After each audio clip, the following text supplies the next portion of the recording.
quand on considère un exercice où on dit qu'un cerf-volant de 200 grammes est maintenu par une ficelle faisant un angle avec 30 degrés avec la verticale, et dans la ficelle qui a une force de traction, de tension de 4 newtons, alors il faut représenter l'ensemble des forces qui s'exercent sur le cerf-volant. Et donc l'information qu'on a, c'est que ce cerf-volant a une masse de 200 grammes. Selon les unités internationales, c'est 0,2 kg. On peut calculer son poids. C'est la première des forces qui s'exercera sur lui. On fait la masse fois la constante de gravité, 0,2 fois 9,81. Ça nous fait 1,96 newton.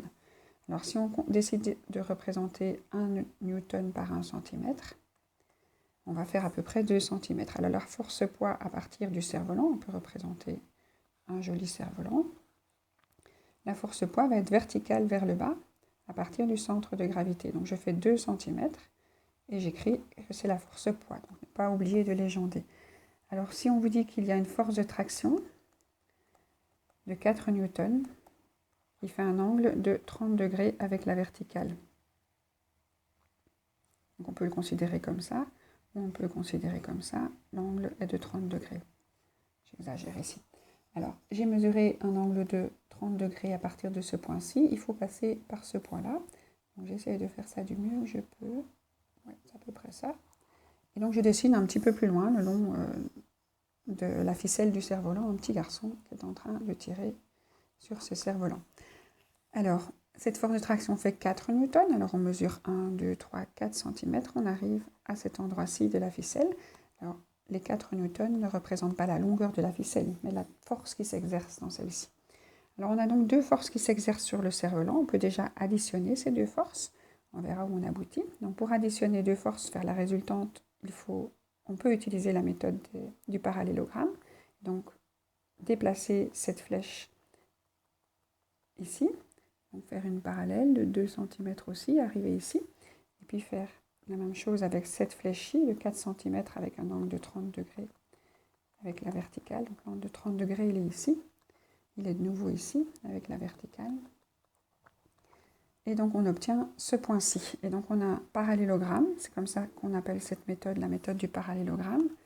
Et au centre, dans la diagonale de ce parallélogramme, il y a ce qu'on appelle la résultante des deux forces. Donc cette résultante aboutit vraiment ici au bout. Et c'est donc la force, la somme des deux forces, la force poids plus la force de traction. Et donc elle représente les deux zones, donc on peut les barrer. La rouge remplace les deux noirs.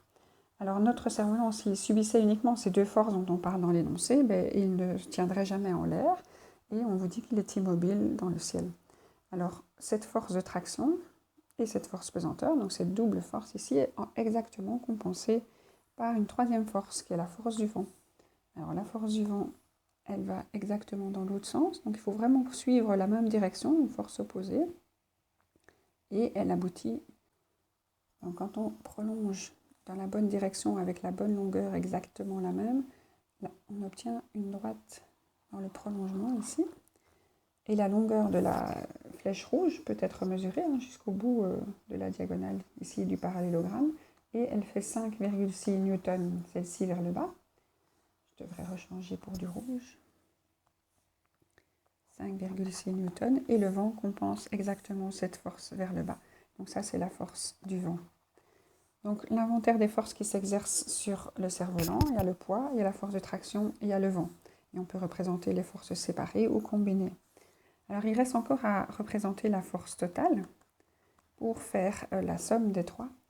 Et donc ici, on va utiliser plutôt la méthode du polygone. Donc je vais commencer par la force poids, 2 cm vers le bas, verticale. Force poids.